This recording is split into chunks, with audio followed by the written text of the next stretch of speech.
Wednesday, a phone call, make it short, Krista.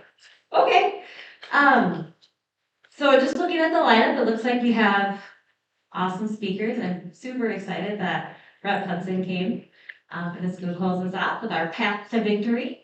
But I just wanna quickly remind everybody what's at stake right now. We heard some horrible legislation this year at the House. And we were able to stop it.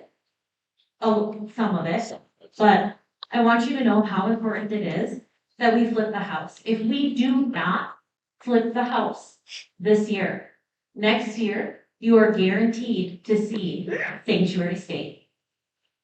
You are guaranteed to see assisted suicide. And the most devastating to me was that ERA that would codify abortion up until birth into our Constitution. What that would do to our little girls. I have 3 daughters. We have 3 daughters. I know a lot of you have daughters and granddaughters. What that would do to our little girls is horrific. A 50-year-old man would be able to identify as an adolescent girl and have a right to be in their locker rooms, a right to be in their bathrooms. That's horrifying to me. Not only for my own safety, but especially for our daughters. Don't let the title fool you. It's not equal rights for all. This isn't the 1970s equal rights movement for women. This is a perversion of that puts the rights of people with gender dysphoria above women and above our daughters. We can't let that happen. Another horrible part of that as well is the attack on religious liberty.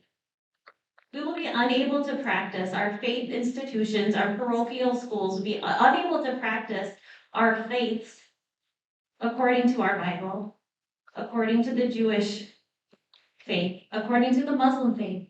We can't let that happen. We have to do everything we can this year to make sure we flip the Minnesota House, whatever it takes. And I appreciate so much what you guys have done in Cass County. Natalie Zelesnikar from 3D is probably one of my best friends at the House. Our offices are side by side and we sit together on the floor. She is a fantastic person and she has done an amazing job. She ousted a 46-year incumbent last year, 46-year incumbent, and flipped that seat red. She has balanced that line between being a conservative and helping the rest of her district come along beside her. And I'm so proud of her. So thank you so much for all of your support for her. We're very lucky to live where we live. We just need to help those other people come alongside us. So I could go on, but I'll stop. Thank you so much for being here and thank you so much for all of your support throughout the last few years. Thank you.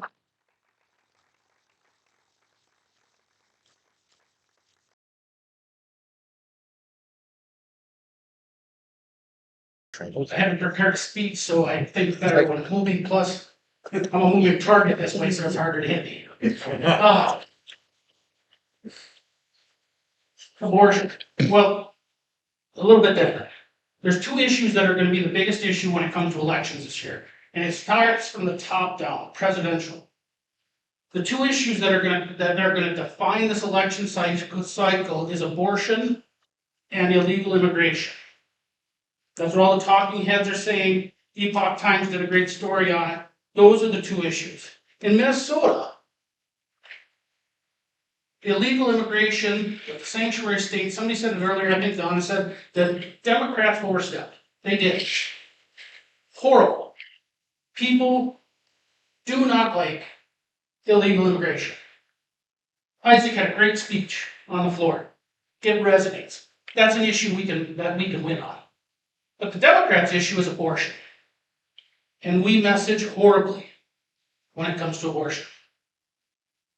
How do we change that? How do we decide what we're going to do, what we're going to talk about, so that we can win? Sun Tzu's The Art of War, he said, you take the enemy's strength and you use that against them. You take what they think is the best thing they have and you use it against them. Warren Buffett says when everybody else is getting out of a stock or money, you get in. We cannot run from abortion. We have to do a better job of messaging. How do we do that? I think it's very simple.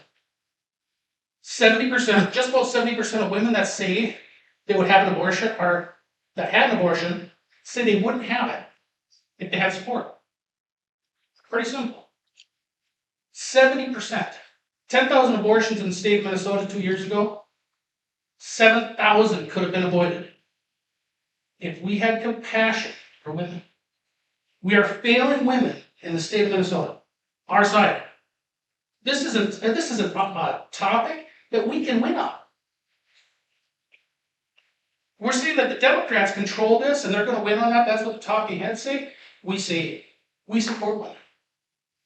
We are going to support them financially, emotionally, spiritually, whatever it takes. Because every abortion, every woman that has an abortion deals with mental health issues, skyrocket, drug addiction, and drug abuse. Drug abuse and abuse. We're failing. There was a program a number of years ago that said it was a federal government program that they would give money to women that needed help. Instead of saying that we're just anti-abortion, we need to be pro-women. We can take that topic that the Democrats consider their strength and we can turn it on. And we can flip it and we can win. Because in this state, that's the defining issue that the Democrats are going to run on. We need to take that issue and use it against them by saying we are the party of compassion. We are the party that supports women. We want a positive birth rate in our country, in our state. We're losing population, and that's part of the reason immigration is so through the roof, is because we're not having kids anymore. So when we have a state like this that has gone so far left, that says the issue they're going to run on this year, and that's the reason that ERA did not pass. Because that's the issue they're going to run on. Next cycle, and the next cycle, and the next cycle. They think that's their strength. We need to use that against them. By being smarter, by flipping that scenario. When we do that, we will win the suburbs, and we can win the metro. And all we have to do is show that we are the party of compassion. We are the party of support. We are the party that wants to help people. And that's what it's going to take. So thank you very much for Cass County giving me a few minutes. I really appreciate it. Cass County has been a great supporter since the very beginning. Since my first speech where I was nervous as heck, just like I am now. But it's been great. It's been a great experience. It's been a very learning experience. But thank you for everyone that's shown up. The great support. Love Cass County. Let's flip this state. The craziness has gone too far. Let's use the Democrats, what they consider their strength, against them. And let's win.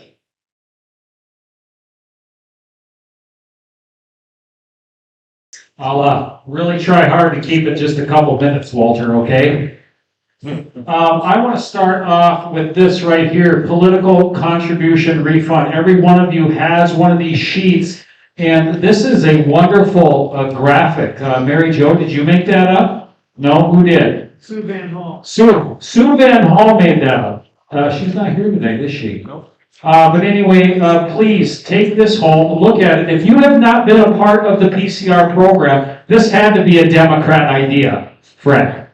Government-funded campaigns, yeah, that's got to be a Democrat idea right there. However, we need to fight according to the rules, and you can really help out Republicans by taking advantage of this program, and you take this with you and you show it to your friends. Hey, did you know you can give $150 to the Republican Party and you can get it back in a matter of weeks? We can all do that, can't we? Roxanne had a great idea on the back side of this sheet. How many people in here do we have that pray? Raise your hand if you pray. Wow. That's awesome. You got a prayer list on the back of this sheet. You need to be praying for these folks. Because the devil is real, and the devil is a devil. And he's after these folks who are standing for what is right. So please take that home with you and share it with your friends. I want to read to you the preamble to the Minnesota State Constitution. It says, "We, the people of the state of Minnesota, grateful to God for our civil and religious liberty, and desiring to perpetuate its blessings and secure the same to ourselves and our posterity, do ordain and establish this Constitution." I know what I'm fighting for. And money helps us do it. We really need help. And Cass County does it better than anyone in the state. They actually win awards for how much money they raise and how much they give it, not only to their candidates, but candidates across the state. So when you support Cass County Republicans, you're not just supporting Cass County Republicans, you're supporting Republicans all across the state. And that's what we're fighting for. We want to perpetuate the blessings of Minnesota because it comes from God. God's blessing on Minnesota is something else. I said it earlier in my prayer. We live in a land flowing with milk and honey. And it's been hijacked by a radical, extreme Democrat Party. It ain't your parents' Democrat Party. I know what I'm fighting for. I'm fighting for my kids. I'm fighting for my youngest son, Seth. My youngest son, Seth, has trisomy 21, otherwise known as Down syndrome. You want to know something? In America, 90% of those children are put to death in the womb. 90%, I'm not making that up. I'm fighting for them because the Word of God tells me to fight for those who don't have a voice for themselves. I'm fighting for their civil liberties. And not just them, but every child that is destroyed in the womb. Our messaging on this is real simple. Are we to defend defenseless human lives? Are those human beings in the womb? The answer emphatically is yes. And I don't need to make any apology for fighting for every one of those children in the womb. And think about that. We've got a system, we've got a society, we've got these places like Planned Parenthood. Think about this. They talk women into thinking that they cannot care for their own child, so they should put them to death. Yeah, the devil is real. And the devil is a devil. And he hates our guts. So I know what I'm fighting for. And Representative Weiner, you are 100% accurate. This is messaging that we can win on unapologetically, and we need to double down on it's wrong to kill defenseless human beings. It's really that simple. Because we have an extreme radical Democrat Party who just legalized the killing of children in the womb up until the moment of birth. I know what I'm fighting for. Do you know what you're fighting for? I hope you're fighting for our posterity, because our posterity is being wiped out. Every single child in the womb is given a God-ordained destiny at conception. And it's a radical, extreme Democrat Party that is wiping out generations. I know what I'm fighting for. Do you? I'm fighting for what's said in our Constitution. I'm fighting for our posterity. And I hope and pray to God that every single person in this room would join me in that fight, and I believe you will. Thank you so much. Well, thank you everybody for the opportunity to join you. I came from the University of Minnesota. There was a panel discussion today on artificial intelligence. So I left there and literally drove straight up here and got here by the hair of my chinny chin chin, my wife and I, just in time to get some food. I did observe here that you do have the correct state. I know that this group is well aware of the reason for the Second Amendment, the importance of the Second Amendment, so I don't need to go into that. But I will always state to any group that we know that the Second Amendment has nothing to do with target shooting or hunting. That's right. Absolutely zero. That's right. The Second Amendment exists to protect freedom and a freedom-loving people and their individual liberty against government, That's right. the abuse of power and the attempts to usurp an individual's liberty. Now, before I got into politics, I was one of those nerds down in the cities anyway. It was Channel 2. I don't know what it is up here, but TPT. And I would watch the legislative sessions. And I remember in the early to mid 2000s when we were a May issue permit to carry state. And I watched those legislators and the arguments being made. And eventually we were able to get it from a may issue to a shall issue, permit to carry state. That was phenomenal. A phenomenal advancement demonstrating the importance, bipartisan importance, of passing that it's not a subjective criteria for a permit to carry. Ever since then, however, in that bipartisan effort to achieve that, there has been a single party effort to erode our Second Amendment constitutional, God-given rights to defend ourselves, innocent life, from those who seek to do harm. And this year is not alone. Last year, they continued, and then this year. So, does anybody know what this is? Have you seen this?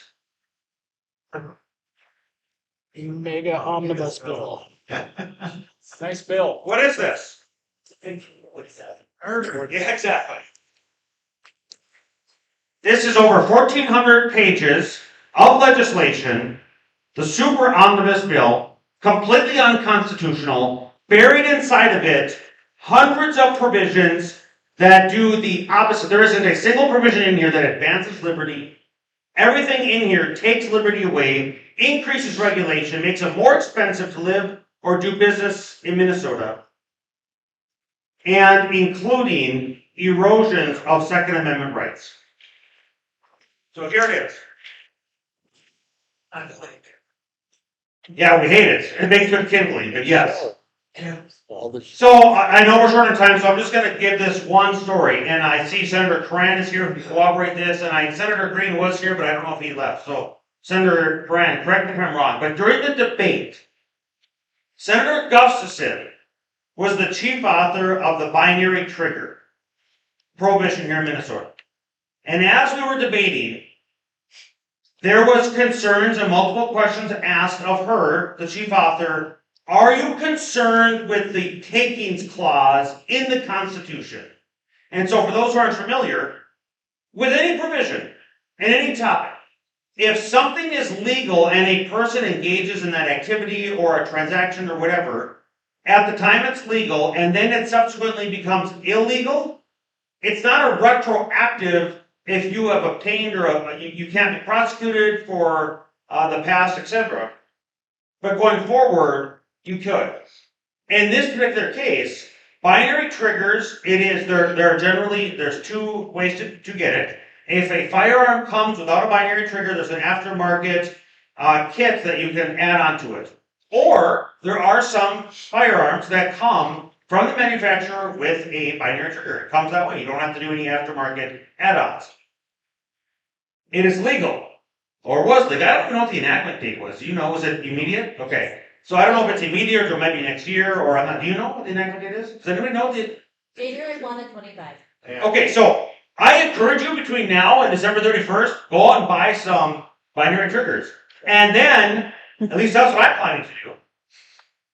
What's gonna happen then, it's gonna become illegal, and you're not gonna be compensated. It is a government taking. You will not be compensated, you will just have it, while you will engage in a legal activity right now through December 31st, it then becomes illegal. And you are just supposed to turn it over, destroy it, whatever. I am not going to allow that. I'm just gonna thumb my nose and have my civil protest in that regard. But here's the conversation that I want Senator Coran to cooperate. Asking her this question, she said something to the effect of, and tell me if I'm wrong, her response into the question, do you have a concern with it being an uncompensated government taking? Senator Gustafson said, if public policy justifies, then a taking uncompensated can occur. Something to that effect, right? So there we go. That is the mindset we're dealing with. If public policy warrants and it's justified, then government can come in and infringe your liberties and violate due process and the plain reading of the Constitution. That should scare every single person across the board. Democrat, Republican, independent, young and old, because if that's the mindset, if public policy warrants infringement of liberty can occur, it's not limited to just the Second Amendment. It's any public policy, any freedom that we enjoy now, whether it be parental rights, whether it be medical freedom, whether it be your ability to have an internal combustion engine or a gas-powered lawnmower or a natural gas-powered oven or stove. Pick your public policy across the board. Your health care. If public policy justifies, infringement can occur. So that's what they used to rationalize. They included the provisions in this bill, and it was signed into law. And then Governor Walz, knowing how illegal, not only does this break the rules of the Senate, I suspect the House as well, it violates the rules, it is illegal. And under normal circumstances, the governor would get up with much fanfare like he did last year and have a Capitol staff with all the Democrats behind him and sign things into law. He didn't do that here. What did he do? It was signed in secret on a Friday, and I think it was released that he signed it into law the following Monday, or it was Sunday, something like that. Why would he do that? Because he knows that this is wrong. It is illegal and a violation of everything that is ethical. And then, because that was done in secret, just earlier this week, he had a ceremonial signing of the binding, the anti-Second Amendment provisions that are in this 1,400-page bill. Ceremonial signing into law. Doesn't mean anything, but he wanted to get some headlines on some things. And I'll end with this. They continue this false idea that an inanimate object should be the target of our disdain. And in the most recent tragedy of our brave law enforcement officers, men and women, risking their lives to protect ours, you saw multiple press releases and statements from the radical progressive far left to the effect, gun violence takes another life, or something like that. No, you know what? It was an evil actor using an inanimate object to perform their evil taking of life. It is not the tool to blame. It is the person's heart. And their heart are being influenced and emboldened by a government that is spitting in the face or completely ignoring their fundamental reason for existence, to protect liberty. Whether it be district attorneys, whether it be the attorney general, whether it be Governor Walz and his claims that he was going to take the case away from Moriarty, if you saw that headline, after the fact. Yeah, he did. They are not enforcing the law. They're not protecting innocent people. And that is emboldening criminals and their hearts. And that is what we need to recognize and spread the truth. I'm so appreciative of this group. We have a lot of work to do all summer long. I'm thankful that I made the drive. Representative Hudson is next. We both made the drive up here. We're from the same area. And we're both looking forward, by the way, to a parade. So everyone wants to come to Albertville this coming Sunday. It is one of my favorite parades. It's about 10,000 people, and you want to come down there and see. It is a red area as well, but we cannot take anything for granted.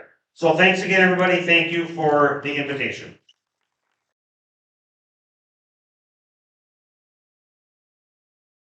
Well, let me start by saying thank you, Fred, and thank you, Cass County Republicans, for finding it worthwhile to invite myself and Senator Eric Lucero from so far away, really, really close, but not quite into the belly of the beast of the metro area. We consider ourselves just outside. We're on the right side of the Crow River, which is just outside of Hennepin County, so we don't have to worry about that Met Council or any of that nonsense, so we really appreciate that. I also want to extend thanks to the Leech Lake Band of Ojibwe and the Northern Lights Casino. Let's have a hand for our staff who've been helping us out.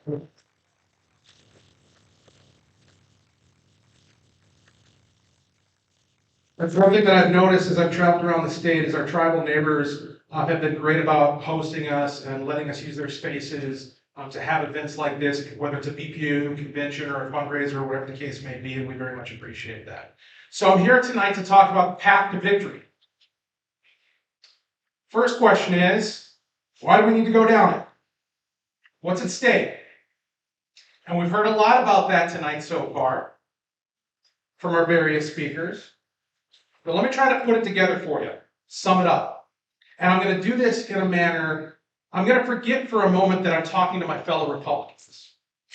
I'm going to try to present this in a way that would appeal to my apolitical in-laws, to my neighbors, right? Folks who aren't paying attention on a day-to-day basis, folks who aren't going to Alpha News or the Daily Wire.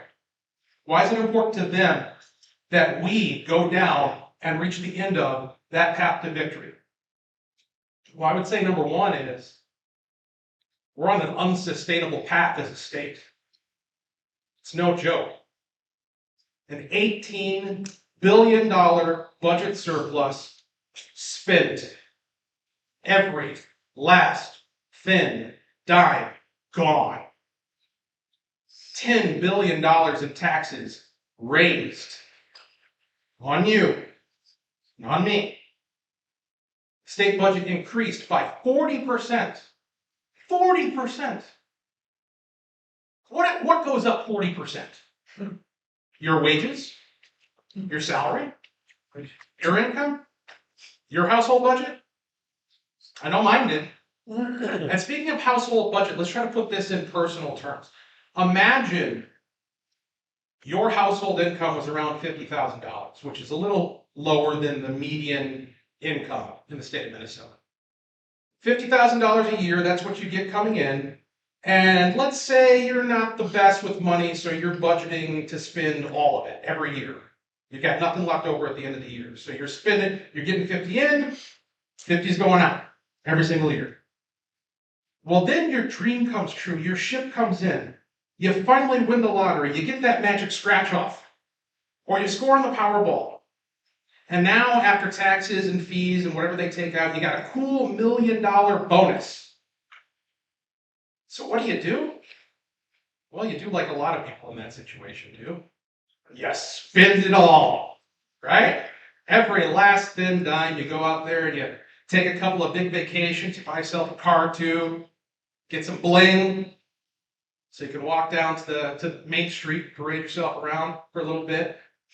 And you also pick up a new habit, because you've got all this money right now, so you're feeling pretty good about yourself. You pick up the habit of spending more money than you're making.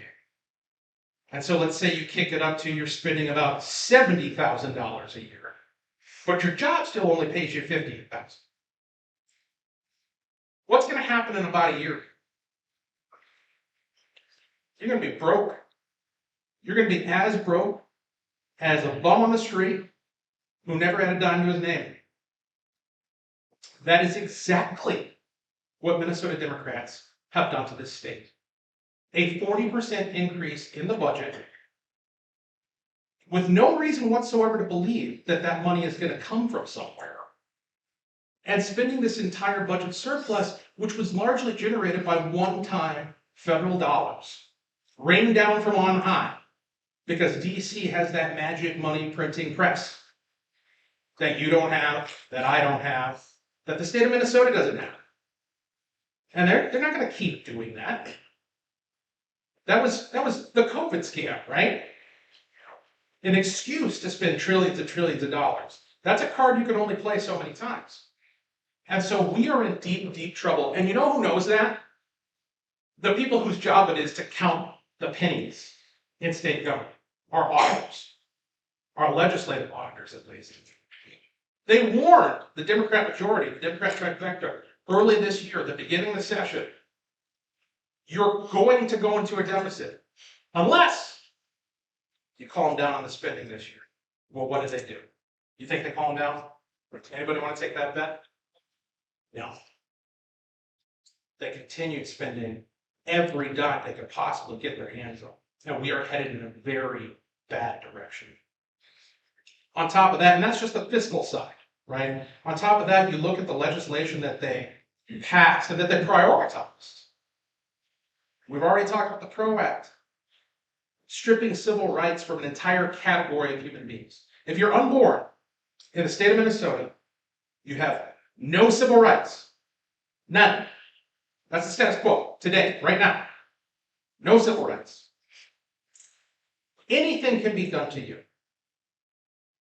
We have a colleague. I look around the room, I see a lot of my legislative colleagues, friends. We have one who's not present here tonight. His name's Elliot Higgin. He's from down in Lionel Lakes. He has about now, probably a month and a half-year-old son. Was born 28 weeks. Extremely premature, right smack in the middle of the busiest time of session. He spent his time in between 12-hour legislative sessions, floor sessions, at the hospital next to his son, sleeping in a chair. That child is recognized by everyone, including our colleagues on the other side of the aisle, as a child, as a human being. They come up to him, they ask him, how's your kid doing? Is he doing okay? They express their concern. He's recognized as a human being. He's recognized as having rights under the law. But if he had a change of address, if he was still cooking in the womb, which at this point he would be, he would have no rights whatsoever under the law that the Democrats passed. Mike Weiner's absolutely right. We should take this mallet from them and hit them over the head with it. For it. This is our issue to win. And we can win it on their terms. They consider themselves the party of human rights, the party of human dignity. They act as if they're the ones who ended Jim Crow. Republicans did that. They act as if they're the ones who abolished slavery. Republicans did that. And you know what? Speaking of, when Abraham Lincoln was arguing with Stephen Douglas about that very issue, expanding slavery into the new U.S. territories, you know what Stephen Douglas's pitch was? And by the way, he was the popular one in that contest. He was the one who everybody was behind, who everybody knew. They called him the Little Giant, I believe it was, because he was well known for his masterful rhetorical skills. His sales pitch for expanding slavery in the new U.S. territories was something called popular sovereignty. If the people want it, people should get it. Today, they call it democracy. If the people want it, the people should get it, even if it includes stripping civil rights from an entire category of human beings.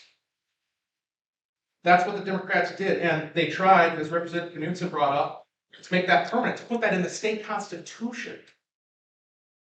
Thank God they failed. And lastly, just mockery of the process. Why is it Senator Lucero brings up this box full of 1,400 pages worth of an omnibus bill that was thrown together unconstitutionally at the last minute and passed in the final hour of the legislative session when they had 2 years to do their work, and they spent much of their final 2 weeks in recess over there in the Senate? We weren't working, I don't know about you. Why are they able to do that so shamelessly? Why are they able to strip civil rights from the unborn against the will of their own constituency? Democrat voters, the average Democrat voter doesn't want that. Why do they push all this gender nonsense? And think they can get away with it? It's because they have got it. It's because they've won the elections and they have the power. It's that simple. There are no checks and balances. There is nobody to tell them no, because they have the governor's office. They have the Senate by one member. They have the House. And as importantly, they have the court benches. They have the bureaucracy. They have the departments, the agencies, the task force, the councils, all populated by rabid left-wing activists. There's no check and no balance. And the founding fathers warned us about this. This is the reason why they didn't want to have political parties, frankly, ironically, standing from here. They didn't want to have them because they were afraid of exactly this, the capture of the separation of powers and the nullification of the ability of one group to check the power of another group. Democrats have a total capture of the state right now. And that's why they're emboldened to do what they're doing. So in order to correct course, the answer is simple. We have to win elections. That's it. It's no more complicated than that. We simply must win. And the good news is, it's ours for the taking. Consider these facts. We came within 0.5% of winning the Attorney General and the State Auditor in 2022. In 2022, 0.5%. We lost the Senate by one district under circumstances that were deeply unfortunate, where you had one Republican campaigning against another Republican, endorsing the Democrat in the final weeks, pushing the race over the edge. And all those things I listed off earlier, and all those things you've heard tonight, enabled by that. Enabled by Republican on Republican violence. We only need 4 seats in the House. 4. Flipping 4 seats is the difference between stripping civil rights from human beings and ensuring we have cheap, abundant, affordable energy. Which would you like? Pretty easy, attainable task. And we know it's attainable because in 2022, in each House district, somewhere between 2,500 and 3,500 Republicans didn't vote. That's who we got to go after. That's who we got to find. And we got to get on board with the process for doing that, which I'll talk about in a moment. The one other thing that's looking up for us is it's a presidential year. And we got a warrior fighting for us in the name of Donald Trump. That's right. And this guy, it's amazing what he's been able to accomplish. The effect that he's had on me personally, in terms of bringing me from a relatively naive, traditionally thinking conservative activist to knowing what time it is and knowing how we need to talk about it and being unafraid to do so. And he is impacting the environment in a way that we weren't able to benefit from in 2022. He's looking at our state. He sees it as possible to take. I agree with him. The RNC is looking at investing in this state. They've never done that before. Not in any substantial manner. So Minnesota's on the map in a way that it has not been before. We can do this. So what do we need to do? We need to commit to a Republican turnout that is too big to rig. Too big to rig. You heard Mark Rand talk about election integrity? Obviously, I agree. Of course, we should be cleaning the voter rolls. Of course, we should be getting election judges. Of course, we should be doing everything we can within the scope of the boundaries of the law to make sure that we have election integrity. But you know what I'd like to see? I'd like to see a Republican turnout so huge that none of that even matters. Right. Right.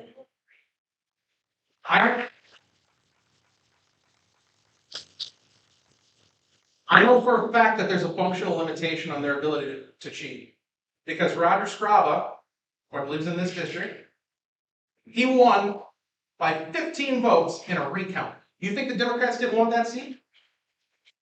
You think if they had the ability to just flip a switch and change votes or cough up some manufactured ballot somewhere that they wouldn't have taken that district to, that they wouldn't have made it a 5-member majority as opposed to a 4, you guarantee they would, if it was in their ability. It wasn't. That's what that tells me is if you do the work like Roger did, if you do the work like Krista's done, if you do the work like Natalie Zalesnikar has done, then you can win, regardless of their ability to get sneaky. And so that's our job. We need to reach those 2,500 to 3,500 people per House district, get a ballot in their hand as early as possible, get it banked, and make it too big to rig. And that's what we're going to do.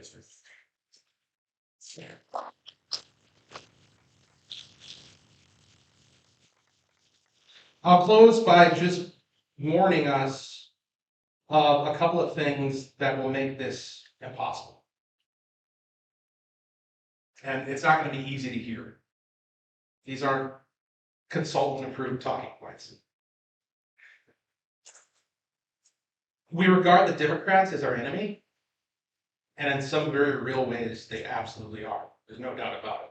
These people are not going to be convinced by a good argument. I broke that bad news to some of our candidates who are running for the first time this year at a recent training. I said, don't think you're going to come in here with the best argument anybody's ever put together and sell it with the best rhetorical flourish, and it's going to change a single mind. That's not how it works at the legislature. They have to be defeated. We have to beat them. And the enemies of that aren't external, they're internal. Laziness, despair, fatalism, complaining more than we contribute. These are the things we have to shine against. These are the things that will cause us to lose. I just cited an example from 2022, which is the reason why all these horrible things have happened over the past 2 years. And the laziness and despair, those can feed off one another, because if you don't want to do the work, it's really easy to come up with an excuse why you shouldn't have to. Well, it's Minnesota, it's a blue state. Right? And we're not going to win anyway. They're a bunch of cheats. It's rigged. Now, I know that the people in this room aren't saddled with those doubts because you're here. You're putting your money literally where your mouth is. And I bet you put some shoe leather underneath it as well. And that's what we need. But as you engage with others in the community, in your families, these low propensity Republican voters who we need to get their ballots into boxes, don't tell them they're lazy. But just be cognizant of the fact that that's what you're fighting against. You're fighting against that internal devil on the shoulder who's saying, there's no point in doing this. This is a waste of my time. We're not going to win it. I'll just wait till Jesus comes. I seem to recall a parable or two about what happens to the guy who just waits That's for right. Jesus to come. That's right. Doesn't turn out very well. So let's not do that. Folks, you're going to determine whether or not we'll take a state back.